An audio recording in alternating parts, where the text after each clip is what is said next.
요한계시록 2장 3장에 나오는 7교회 이야기 중에서 두아디라 교회 이야기를 역사적으로 잠깐 살펴보도록 하겠습니다. 두아디라 교회와 관련된 역사적 시대는 종교개혁 시대와 연결이 되어 있어요. 종교개혁의 두 가지 근본 정신에 대해서 오늘 살펴보는 시간 갖도록 하겠습니다. 그 종교개혁자들의, 하나님께서 일으켜주신 그 종교개혁자들의 중요한 정신이 있는데, 그 영감의 정신이 오늘날 기독교에서 중요한 부분이 사라졌어요. 개혁자들의 중요한 정신이 영이 오늘날 교회에서 사라진 것입니다. 그래서 함께 살펴보는 시간 갖겠습니다. 프로테스탄트라는 이름이 최초로 언급된 종교개혁의 어떤 사건에 대해서 오늘 살펴보도록 하겠습니다. 계시록 2장 18절, 두아디라 교회 사자에게 편지하라. 그 눈이 불꽃 같고 그 발이 빛난 주석과 같은, 누구? 어떤 분이요? 하나님의 아들이 말씀하신다라고 그렇게 말씀하셔요. 여러분, 계시록의 7교회 보내는 발신자는 한 분이셔요. 예수님이신데 그 예수님의 모습이 그 교회마다 다른 모습으로 나타나는 거 여러분 알고 계시죠? 두아디라 교회의 사자에게 편지하면서 그 발이 빛난 주석과 같은 하나님의 아들이 말씀하신다라고 하면서 편지를 쓰는 것입니다. 19절, 내가 내 사업과, 헬라어에서 카이란 말이 무슨 뜻으로도 쓰인다고요? 즉이란 말로도 쓰인다라고 말씀을 드렸어요. 그래서 내가 내 사업, 일이란 뜻이에요. 일. 내가 내 사업, 즉 두아디라 교회 신자들이 열심히 일해요. 주님을 위해서. 그 일이 뭐냐? 두 가지 종류에 있어요. 사랑과 믿음과 섬김과 인내를 아노니라고 말씀하는데, 이게 네 가지 종류처럼 보이지만 실제는 두 가지예요. 왜 두 가지냐 하면 사랑하는 사람들이 섬기는 것입니다. 여러분, 하나님과 예수 그리스도를 주로 믿는 사람들에게 나타나는 그 믿음의 현상 중에서 제일 중요한 현상 중에 하나는 뭐냐면 견뎌내는 거예요. 여러분, 견뎌내는 것도 믿음이다라는 것을 인정하시나요? 네, 믿음의 사람도 어려운 형편에 처하는 것입니다. 근데 믿음 있는 사람들은 어떻게 해요? 그 어려운 형편을 견뎌낸다. 그게 인내라는 것입니다. 그래서 내 일, 여러분, 우리가 그리스도인으로서 하나님을 사랑하는 사람으로서 하나님 앞에서 열심히 일하는 사람이에요. 근데 열심히 일하는데 그 일하는 내용은 두 가지라. 뭐예요? 사랑하는 것입니다. 주님을 사랑하기 때문에 그분의 나라를, 교회를 열심히 섬겨요. 그분을 믿어요. 그러니까 어떻게 해요? 믿음에 후퇴하지 않고 참고 견뎌낸다라고 말씀하면서 내 일을, 내 사업을 내가 안다라고 말씀하고 처음 행위보다 나중 행위가 더 많다라고 말씀을 드린 것입니다. 호르스트 푸어만이라고 하는 독일의 유명한 중세 연구 학자가 있어요. 중세 시대에 대한 연구를 하나 유명한 학자가 있는데 한글로도 번역이 됐어요. 중세로의 초대라는 책에서 이 학자가 이렇게 얘기합니다. 역사적으로 중세교회가 로마 카톨릭교회잖아요. 역사적으로 중세교회가 하나님의 아들의 대리자로서 역할을 하려는, 여러분, 로마 교회가, 중세교회가 처음부터 하나님의 아들의 대리자가 아니었어요. 맨 처음에 뭐라고 얘기해요? 사도 베드로의 계승자로 자처한 것입니다. 우리가 정통이야. 우리가 습관을 가지고 있어. 베드로에게 그 열쇠를 주었어. 그래서 우리는 사도 베드로의 계승자인 바로 그 교회야 라고 그렇게 주장을 했는데 10세기, 11세기 넘어가면서 어떤 일이 벌어지냐 하면 완전히 질적으로 바뀐다라는 것입니다. 여러분, 교회가 나라를 통치할 수 있어요, 없어요? 그거 좀 이상해. 어떻게 종교 세력이 나라를 통치해? 여러분, 교회 지도자가 왕을 세워요, 못 세워요? 좀 이상해. 그래서 교회가 권력을 가지면서 사도 베드로의 계승자에서 스스로 자신의 존재의 이름을 바꾸는데, 뭐라고 바꾸냐면 우리는 하나님의 아들의 대리자이다. 왕이신 그리스도의 대리자다. 그러니까 이 땅에서 왕 노릇한다. 내 말 잘 들어라. 우리가 왕도 세울 수 있다. 라고 해서 그 본질이 결정적으로 변화되는 시기가 11세기 그레고리우스 7세였다. 시대였다라고 그렇게 얘기해요. 아마도 로마 가톨릭 교회의 본질이 역사에서 가장 결정적으로 변화되고 시작된 통치자로서 만국을 다스리는 그 통치자로서의 변화가 일어나는 시대가 이 시대였다라고 그렇게 얘기하면서 가톨릭 신학자의 한 이야기를 인용을 합니다. 신에게, 하나님에게 복종한다는 것은 교회에 복종한다는 뜻이고, 그것을 다시 설명하면 교황에 복종한다는 뜻이며, 그 반대도 성립한다. 교황에 반대하면 누구에게 반대하는 거예요? 그래서 하나님에게 반대하는 것이다 라고 하는 논리적인, 성경적이진 않지만 논리적인 연결이 그렇게 되어 있다. 그래서 하나님의 아들의 대리자로서 로마 교황이 그렇게 얘기할 때 비카리우스라는 말은 대리자는 뜻이에요. 필리는 아들이라는 뜻이고 데이는 하나님. 비카리우스 필리데이라고 이렇게 얘기를 하죠. 문서들이 너무 많이 남아있기 때문에 이거는 교황의 공식적인 직임 중에 하나였어요. 다시 한번 말씀을 드립니다. 교황권의 절정기로 올라가는 그 시대, 교회가 스스로를 만국을 다스리는 권세에 있는 자로서 하나님의 아들의 대리자로 자처했어요. 여러분 질문 드립니다. 그 두아디라 교회 시대에 그 교인들에게 편지를 쓰면서 편지를 보내라라고 하면서 예수님이 자신을 뭐라고 드러내요? 아까 말씀 읽었잖아요. 예수님이 자신을 뭐라고 말씀하셔요? 이 하나님의 말씀은 진짜 오묘합니다. 두아디라 교회에 보내는 편지의 발신자는 의미심장하게도 하나님의 아들이신 그리스도예요. 네가 하나님의 아들의 대리자로 참칭하고 있는데 하나님의 아들인 내가 편지한다. 내 말을 들어라 라고 예수님이 그렇게 말씀하시는 거예요. 교황권에 굴복하지 않은 많은 사람들이 있었어요. 진실한 사람들이 있었어요. 그 사람들이 종교개혁으로 일어나게 된 것입니다. 두아디라 교회 사자에게 편지하면서 이세벨의 교훈을 받지 않는 사람들이 있었다.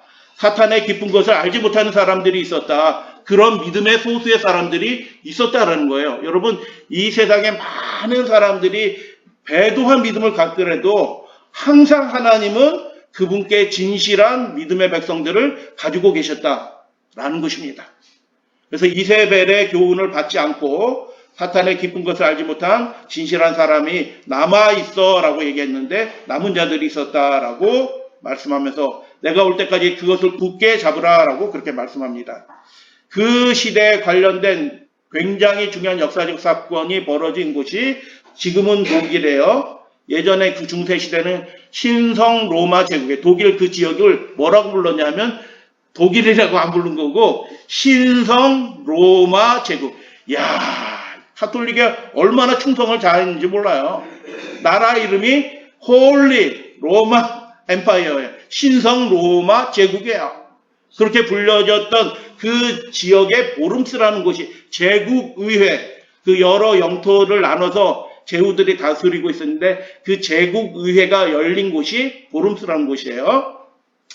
그래서 보름스에 종교개혁자상이 세워져 있어요. 보름스에 종교개혁자상이 있는데 비텐베르크 성문에 1517년에 95개조 반박문을 이렇게 루터가 붙이면서 종교개혁이 시작이 됐잖아요. 루터도 생각하지 못했던 예상하지 못한 일들이 벌어지면서 온 유럽의 종교개혁의 불길이 도화선처럼 퍼져나가면서 종교개혁의 물결이 휩쓸기 시작합니다. 그러니까 로마 가톨릭이 어떻게 해요? 가만히 있을까요? 신기한 놈 나왔네 이렇게 하고 가만두는 것이 아니라 너 일로 와봐 이렇게 하는 거예요. 지금 로마 교황이 누구보다 높아요? 왕보다 높아. 열국을 다스리고 있어요. 교황의 말은 하나님의 말이야. 그가 파문하면 그냥 죽는 거예요. 그런데 보름스에서 몇 차례 불러서 루터를 신문하는 이야기가 있고 보름스에 그래서 종교개혁자상이 세워졌습니다. 이렇게 생겨졌어요. 종교개혁자상. 저는 이 종교개혁자상을 전 가보지는 않았지만 이렇게 쭉 살펴보면서 이 상 하나에도 그 포즈 하나에도 배치와 위치에도 사상을 담는구나, 위대한 사상을 담는구나 해서 굉장히 깊은 인상을 받아서 두아디라 교회 사자에 편지하노라 하고서 예수님이 주신 말씀과 연결시켜서 함께 요게 언급된 12사람의 인물이 있어요. 몇 사람? 종교개혁과 관련된 12상이 나타나 있어요. 그런데 그냥 이게 이렇게 우연치 않게 이렇게 되어 있는 것이 아니라 말씀을 드리면 역사적인 중요한 사건 3개가 언급이 되어 있고요.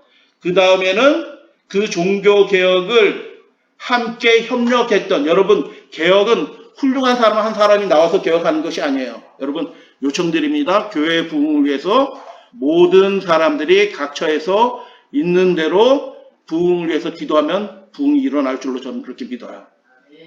목사가 열심히 해서 되는 것도 아니고요. 뛰어난 장로님이 있어서 열심히 해서 되는 것도 아니에요. 연합하면 그 일이 벌어져요. 그래서 프리드리 3세 제후예요. 필립 백작 제후예요. 정치인이에요. 그래서 통치하는 사람들이 이 종교개혁에 가담해요. 그리고 로이 할린이나 멜랑톤은 뭐예요? 학자예요. 그리고 그 다음에는 가운데 있는 5상이 나오는데 이 5상들은 와일den스인의 시작이 된 발도예요. 이제 예전에는 발음들을 잘 몰라서 이제 와일도 이렇게 얘기했는데 발도예요. 발도라는 사람과 위클립이라는 사람과 후스라는 사람과 여러분 들어보셨을 거예요. 그 다음에 사브나롤라 여러분 못 들어보신 이탈리아 사람이에요. 그러나 그리고 가운데는 루터 개혁자들의 상이 중앙에 딱 있어요. 여러분 이 종교개혁자상이 의미하는 바가 무엇이에요? 그냥 뭐 그 당시에 뭐 이렇게 목숨 걸고 투쟁했던 사람들 상 좀 세워보자 이렇게 세운 게 아니라 그 많은 사람 중에서 특별한 사람 3부류의 사람을 언급한 것입니다. 그들이 항거했어요. 그들이 종교 자유를 회복했거든요. 근데 이렇게 우리 종교 자유 우리가 성경 말씀이 아니니까 이렇게 하는 게 올바른 예배예요. 이렇게 믿어야 되겠어요. 이렇게 얘기하고 하니까 그 교황권이 들어주던가요? 들어줄 수가 없어요. 그러니까 어떻게 해요?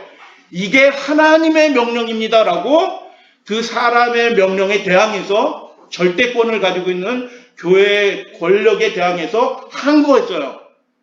그리고 평화를 회복해요. 아까 세 당에 대해서 말씀을 드렸어요. 사건과 관련된 일부 아우스부르크 평화회의라고 얘기해 종교회의. 일부 평화를 얻었어요. 그 다음에 다시 로마 가톨릭이 다시 씩 마음이 변동해서 대학살을 하는 일도 벌어집니다. 그래서 이 이야기가 뭐냐? 종교 자유를 위해서, 신앙의 자유를 위해서, 올바른 믿음을 위해서 그들이 항거하였다. 그리고 평화를 누가 가져다 준 게 아니라 쟁취하였다. 그리고 그것을 지켜내기 위해서 피 흘리고 학살도 당했다. 그런데 그 일들이 어떤 뛰어난 사람에 의해서 일어났다? 아니다라는 거예요. 마지막 시대의 부흥도 마찬가지예요. 연합하는 주의 백성들 가운데 성령의 위대한 부흥의 역사, 개혁의 역사들이 일어나게 될 것입니다. 그들이 힘을 합하여 그 절대 권력을 가진 로마 가톨릭의 시대에서, 그 암흑의 시대에서 진리의 빛을, 개혁의 빛을, 깃발을 들게 하시고 승리를 할 수 있도록 하나님께서 하셨다. 그래서 이 두아디라 교회를 통해서 우리가 배워야 될 중요한 영적인 가치는 연합하는 그곳에 성령의 역사가 있게 된다는 것을 우리가 알게 되는 것입니다. 또 다른 중요한 메시지 중에 본문의 메시지 중에서 두아디라 교회 시대에 주어진 핵심 기별은 무엇이냐면 538년 중세 시대가 로마가 셋불을 뽑으면서 중세 시대가 시작이 되고 1517년 종교개혁 그 어간에 있는 시대가 두아디라 교회 시대이잖아요. 그래서 예수님이 이렇게 말씀하십니다. 21절 내가 그에게 무엇을 주었다고요? 회개할 기회를 주십니다.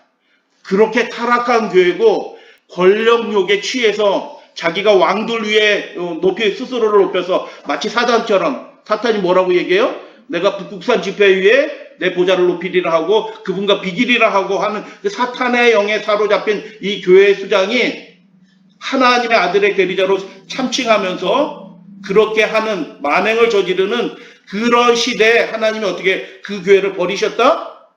버리시지 아니하시고 어떻게 해요? 그 교회도 회개하여 하나님과 참된 관계를 갖도록 그분께서 은혜를 주셨다라는 거예요. 내가 그에게 회개할 기회를 주었으되 자기 음행을 회개하려고 하지 않았다라고 말씀하는 것입니다. 이게 주었으되라는 말이 현재 분사예요. 현재 분사라는 것은 계속 행동이 계속되는 거예요. 그러니까 하나님의 한 번, 두 번 기회 주고 야 너는 안 되겠다고 딱 제껴버리신 것이 아니라 하나님은 그분을 거역하는 백성들에게도 자비로우신 분이에요. 할렐루야, 아멘. 네, 하나님은 그분을 거역하는 자들에게도 자비로우신 분이에요. 현재 분사는 계속된 행위를 나타내요. 그분께서 계속 기회를 주셨다는 거예요. 그 기회를 포기하지 아니하시고 사랑하셔서. 그러니까 여러분, 우리가 예수님의 영으로 충만하면 쉽게 포기하지 않는 사람이 될 줄로 믿어요. 저분 교회 안 나와. 그렇게 쉽게 포기해버리면 전도할 사람이 한 사람도 없어요, 여러분. 쉽게 포기해버리면 한 100명 구도자가 있더라도 이 사람은 이래 안 되고 이 사람 안 되고 이 사람 안 되고 목사님 올해 전도할 사람 한 사람도 없어요, 저는. 이렇게 될 수 있어요. 근데 우리가 예수님의 영으로 충만하면 어떤 사람이에요? 절대로 그 영혼에 대해서 쉽게 포기하지 않고 기도하는 사람이 될 줄로 믿어요. 회개할 기회를 계속 주셨다라고 예수님이 그렇게 말씀하셔요. 그래서 어떻게 주셨냐? 아까 동상에 나타난 인물 몇 사람을 먼저 중앙에 있는 사람의 발도, 위클립, 후스, 사보나놀라, 루터로 이어져 역사적인 순서대로 이렇게 되어 있는 것입니다. 와일덴스인으로부터 시작해서 이렇게 되어 있는데 이 사람들이 다 파문당해요. 파문당하고 어떤 사람은 화형당해서 죽고 이렇게 하잖아요. 하나님의 아들의 대리자로 참칭하기 시작한 때로부터 아까 10세기, 11세기로 넘어가면서부터예요. 그죠? 아까 기억나시죠? 중세를 칠 때 사도 베드로의 계승자에서 하나님의 아들의 대리자로 자신의 칭호를 스스로 바꾸는 그 시대가 언제라고요? 11세기에. 그러니까 1517년에 개혁이 일어났으니까 어떻게 해요? 큰 개혁이죠. 큰 개혁의 횃불이 들려진 때까지 무려 500년이 걸리는 거예요.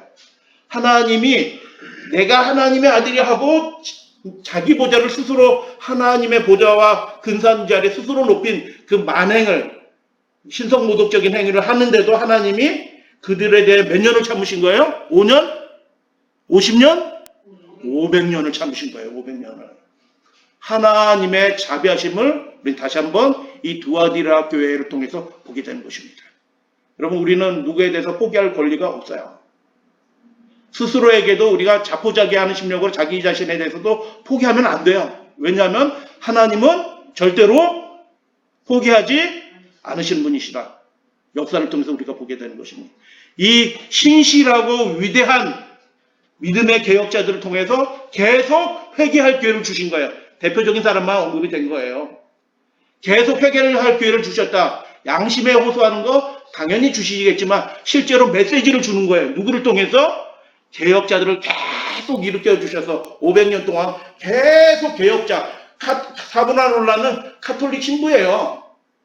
수사란 말이에요. 카톨릭 내부에서조차도 개혁자가 일어나게 해서 그 잘못된 그 관행, 진리에서 떠난 그 교리들 이런 것들을 회개하도록 끊임없이 사람을 통해서 역사하셨다. 여러분, 하나님이 회개할 때 하늘에서 번개 빵 쳐가지고 회개하라 이렇게 하시는 것이 아니라 그렇게 하실 수도 있어요. 그렇지만 하나님은 어떻게 회개할 기회를 주셔요? 힘없는 노인네 같은 어떤 분을 통해서 지나면서 집사님 그러시면 안 되지 이렇게 하는 말이 실제는 누구의 음성이에요? 그 집사님의 음성이 아니라 누구의 음성이라고요?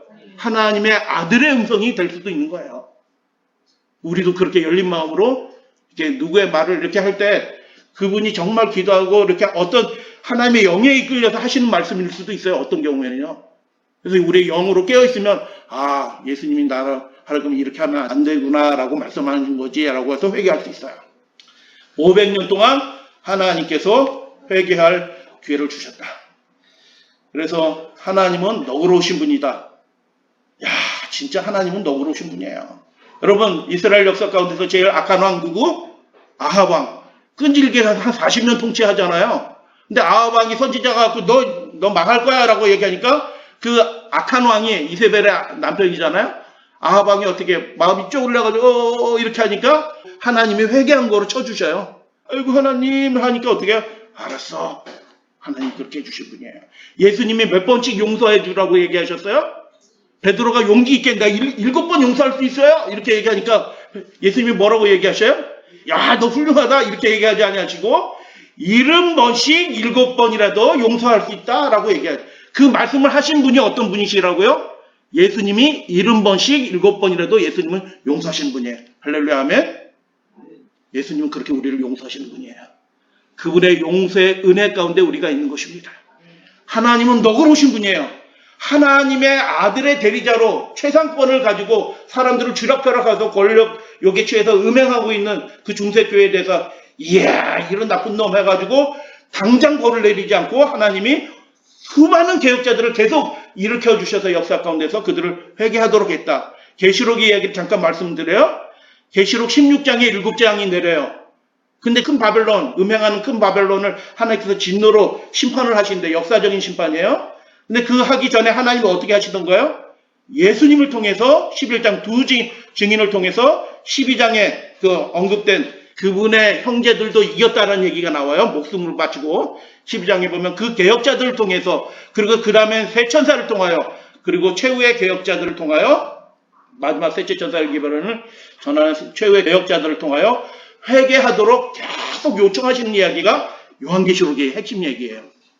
큰 성 바벨론은 어떻게 해요? 하나님이 니네들은 가망 없어 이렇게 하고 제껴버리신 게 아니고 그들 가운데서 내 백성아 거기서 나오라라고 하시기 위해서 끊임없이 하나님이 일하시는 얘기가 요한계시록의 얘기예요. 요한계시록은 너무 은혜로운 책이에요. 하나님이 그 바벨론에 있는 그분의 백성들을 사랑하시는 거예요. 그 다음에 이제 재앙이 벌어지죠. 그래서 중앙부에 있는 루터의 얘기를 잠깐 살펴보도록 하겠습니다. 두아디라 교회의 핵심 기별이 뭐라고요? 회개하라는 거예요. 회개하라. 개혁교회는 항상 개혁되어야 된다는 유명한 구절이 있어요. 개혁이 계속 진전되어야 된다라는 얘기예요. 루터가 95개조 반박문의 그 시작 부분에서 이렇게 기록을 했습니다. 우리들의 주님이시며 선생이신 예수 그리스도께서 회개하라고 말씀하셨는데 이는 신자들의 삶 전체가 회개하는 삶이어야 함을 말씀하신 것이다 라고 루터도 회개에 대해서 그렇게 강조한 것입니다. 그렇게 외치기 시작하니까 사람들이 갑자기 반응하기 시작했어요. 그래서 놀라운 일이 벌어지기 시작했고 가톨릭이 즉시로 야 너 일로 와봐. 루터도 소환된 거 아우스부르크 아까 이제 지도를 잠깐 몇 번 보시면 익숙해져요. 소환돼서 그 유명한 2년 후에요.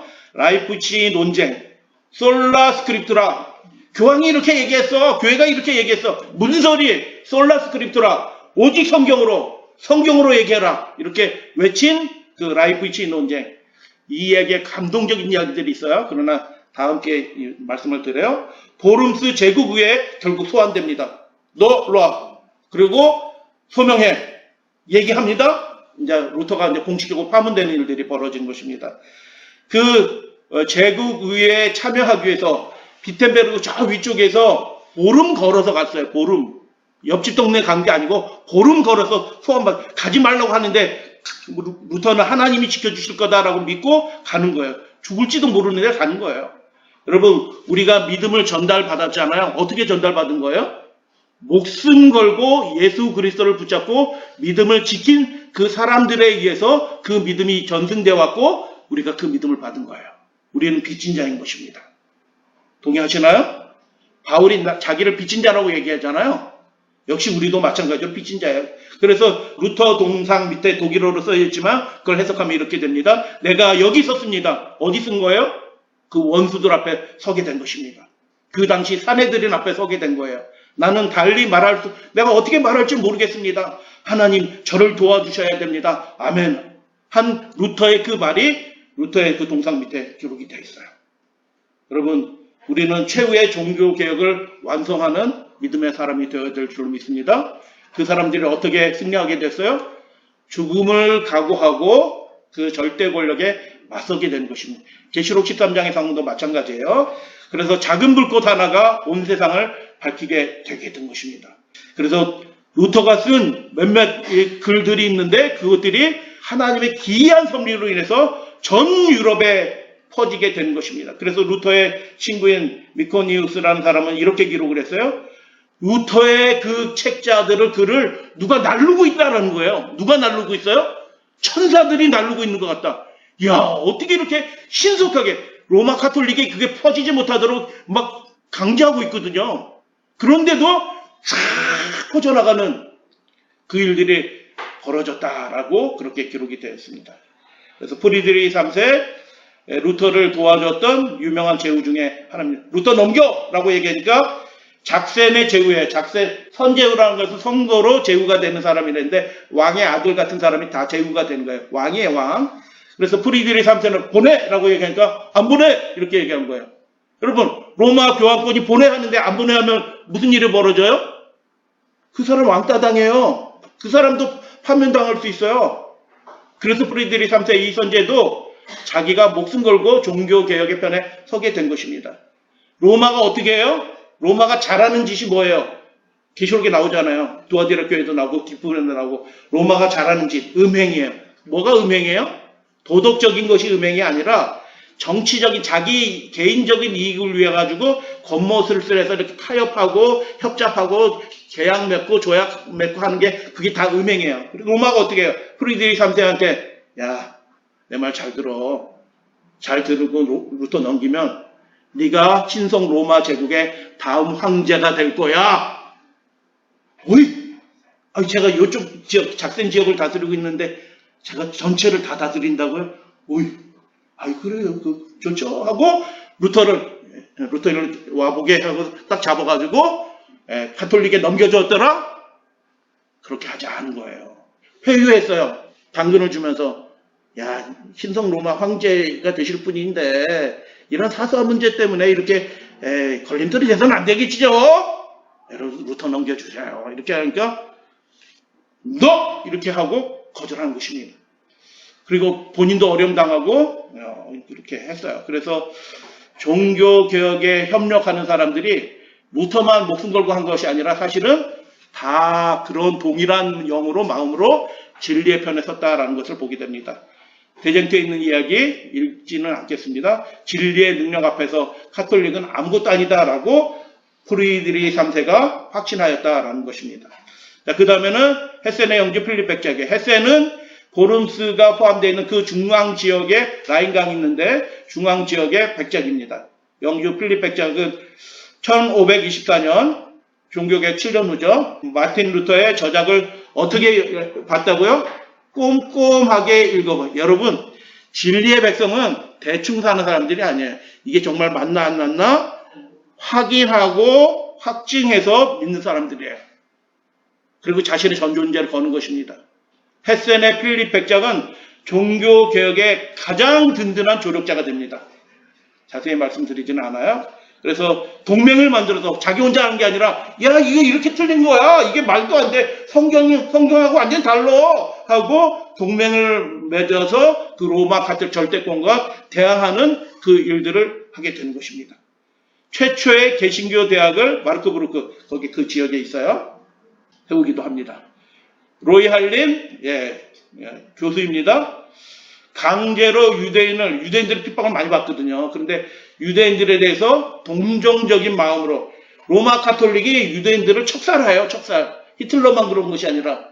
근데 그렇게 하면 안 된다. 신앙이 다르다고 그렇게 하면 안 돼. 이렇게 해서 그것을 반대하고 로마 가톨릭 풍자하는 거죠. 글 잘 쓰는 사람이라 풍자하고 뭐 이렇게 했고 멜랑톤이라는 사람 독일 개혁자죠. 제2의 종교개혁자로 불려진 사람이에요. 굉장히 중요한 다니엘서의 연구를 합니다. 그래서 이렇게 연합하여 저항하게 될 때 그 절대 권력 안에서 벌어진 세 가지 기념비적인 사건이 있는데 그것이 첫 번째 아우스부르크 종교 화의 평화협정. 너무 강력하게 연대를 하니까 어떻게 해요? 로마 가톨릭도 정치적인 일이 또 있어요. 뭐 다른 나라 쳐들어오고 막 이렇게 하니까 황제 교황청에서 군대를 보내고 뭐 제국 군대를 모아서 막 쳐들어가고 막 이렇게 못하고 잠깐이지만 그래도 그들이 종교 자유를 누릴 수 있는 평화협정을 얻게 되는 것입니다. 그래서 아우스부르크는 그 보름스 위에 밑에 지역이에요. 그래서 하여튼 가톨릭하고 협정을 맺어가지고 제후가 가톨릭 외에 루터교밖에 없었으니까 그러니까 루터교회를 선택하면 그 지역은 루터교회를 믿게 된다라고 용인해주는 일이 벌어졌어요. 놀라운 거죠? 가톨릭 천하에서 우리는 루터교회 믿을래? 하면 그래 니네들은 루터교회 믿어 라는 일들이 가능해진 거예요. 어떻게 해서 가능해진 거예요? 그들이 연합한 거예요. 연합하여 투쟁한 거예요. 항거한 거예요. 그러니까 그 일들이 가능하게 된 것입니다. 알아듣기 쉽도록 우리가 내가 그 사람 입장에서 복음을 잘 잘 가다듬을 필요가 있어요. 여러분 그렇게 하시면 좋겠어요? 하나님의 진리의 말씀을 잘 배우시고 그 사람들이 그래? 그런 거야? 하고 아주 쉽고 분명하게 알아들을 수 있도록 정선된 날선검으로 잘 가다듬어야 되는 것입니다. 그럴 책임이 누구에게 있어요? 우리에게 있는 거예요. 하여튼 그래서 그림으로 그 당시 교회가 얼만큼 하나님의 나라에서 멀어진, 진리에서 멀어진 교회에 있는 이제 신부들의 만행과 이런 교회 모습들을 이렇게 풍자화로 그려서 이렇게 선전물로 이렇게 돌리고 이렇게 했던 거예요. 1555년 아우스부르크 종교회의가 잠깐 있었고 그 이후에 30년 전쟁, 고등학교 가면 이제 배워 30년 전쟁.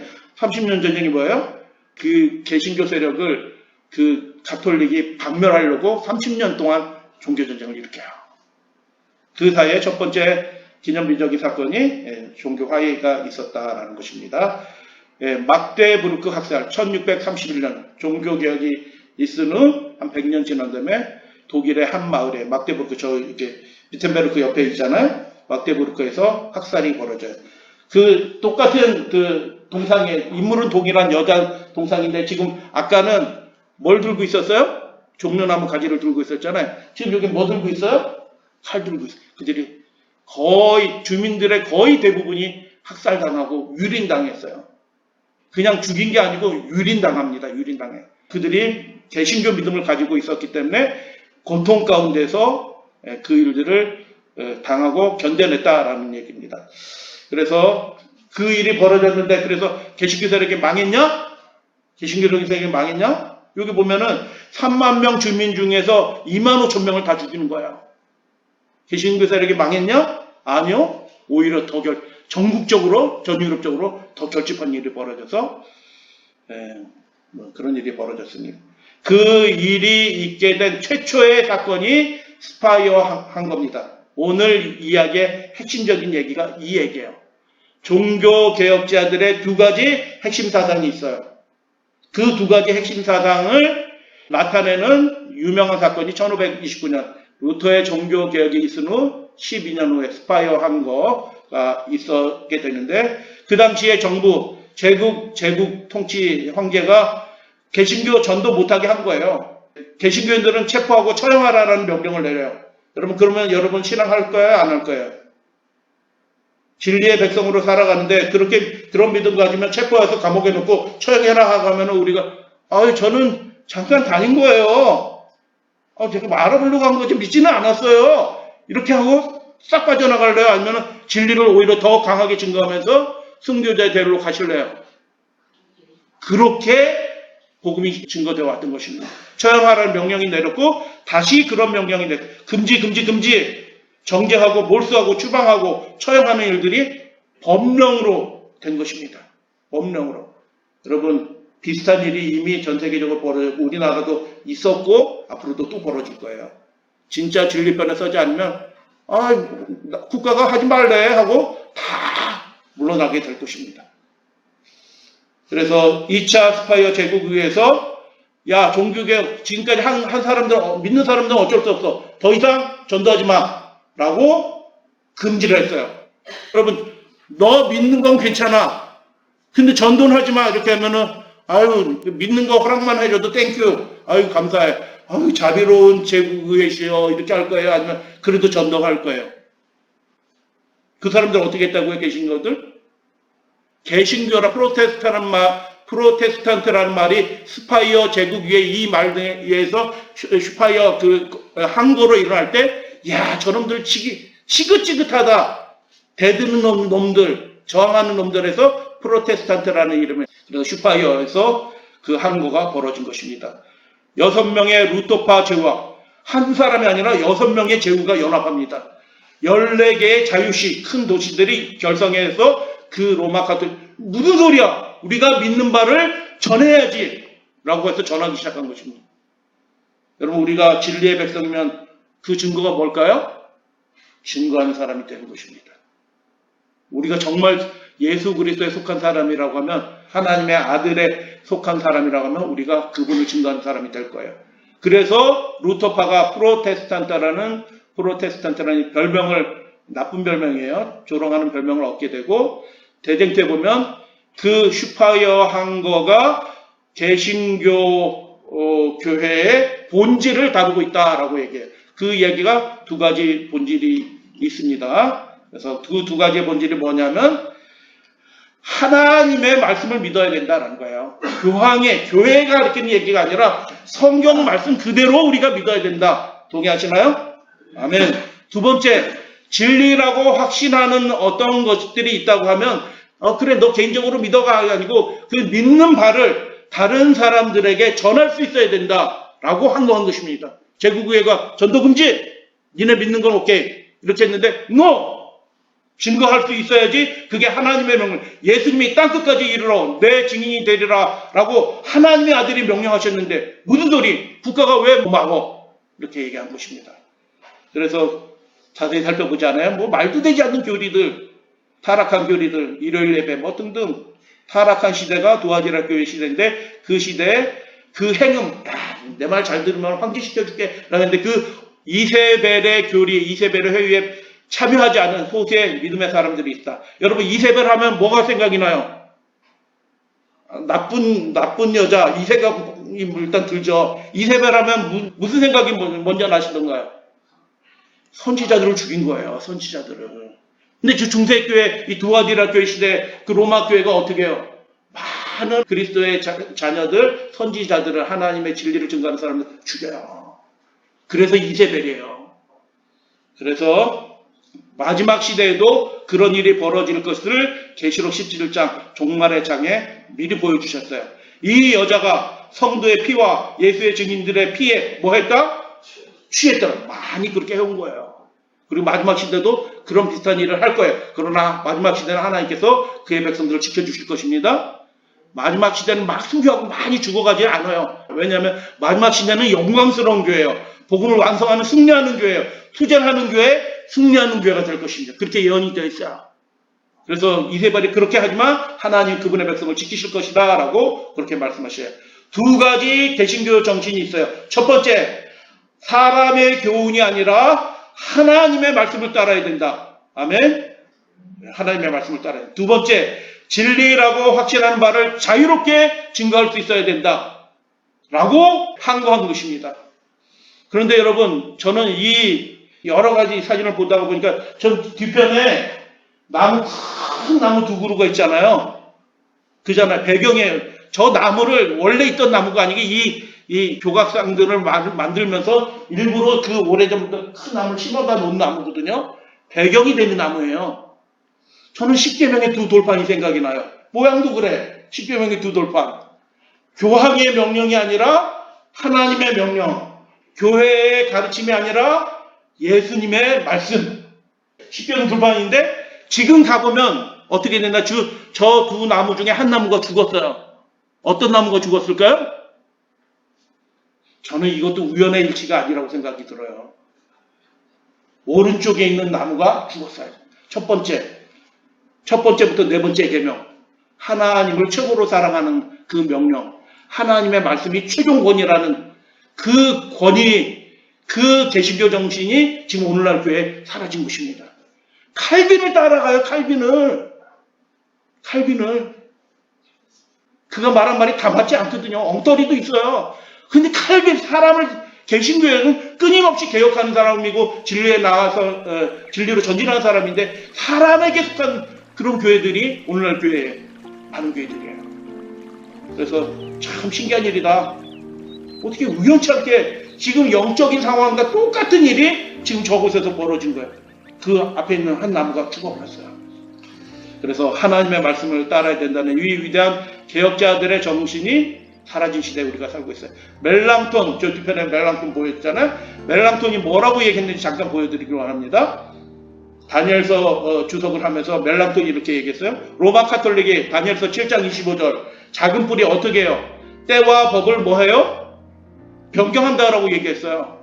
그게 작은 뿔이 하나님의 법을 대권을 가지신 그분의 법을 사람이 인간일 뿐인 주제에 하나님의 법을 막 바꿔 그것도 예배에 관한 그분의 때와 기한은 누구에게 속했다고요? 네, 아버지께 속했다라고 예수님이 말씀하셨어요. 그 하나님께 속한 그것을 인간인 주제에 교황이 자기 맘대로 바꿨어요? 첫째 날로 그 권위를 옮겼다라고 얘기하잖아요. 그가 다니엘서 7장 25절을 해석하면서 이렇게 말합니다. 그들이 로마 가톨릭 그 세력들이 토요일을 일요일로 변개했을 때 그들은 예언을 성취했습니다. 라고 그렇게 기록한 거예요. 때와 법을 바꿨다. 우리가 증거하는 얘기가 아니고요. 오래전부터 개혁자들이 그렇게 증거해왔던 것입니다. 근데 오늘날 교회는 어떻게 해요? 그걸 잊어버렸어요. 우리 목사님이 그렇게 얘기했어. 사람에게 속한 교회가 된 것입니다. 개혁자들의 정신을 잃어버렸습니다. 그래서 많은 개혁자들이 일어서게 해주셨다. 교황권의 절정기 로마 교회는 하나님의 아들의 대리자로 만국을 다스렸어요. 하나님의 주신 약속이 뭐예요? 만국을 다스렸는데 이 교회 주신 약속은 뭐예요? 끝까지 내 일을 지키는 자에게는 만국을 다스리는 권세를 주신다라고 예수님 그렇게 말씀하셔요. 신기한 말씀이에요. 야, 어떻게 이 시대에 딱 맞는 말씀을 예수님이 이렇게 하실 수 있을까? 성경은 오묘해요, 오묘. 야, 로마 가톨릭이 만국을 다스리는데 그건 진짜가 아니고 다 허수아비고 끝까지 내 일을 지키는 그 사람들에게는 내가 하나님의 아들이 내가 만국을 다스리는 권세를 주겠다라고 약속해 주신 그 교회가 두아디라 교회인 것입니다. 잊혀진 개신교의 정신이 뭐예요? 하나님의 말씀이 우리의 최종 권위다. 사람의 권위, 사람을 높이는 것이 아니라 하나님의 말씀대로 아버지의 뜻대로 행하는 자라야 들어가리라. 사람의 계명으로 교훈을 삼아 가르치며 헛된 경배다라고 하는 그 개신교의 정신이 슈파이어 한 걸 통해서 드러났고 오늘날 교회가 회복해야 될 가장 중요한 영적으로 죽어있는 이 교회, 이 시대 교회가 회복해야 될 부분이 바로 그 부분이다라는 것을 말씀을 드리고 오늘 말씀 마치도록 하겠습니다.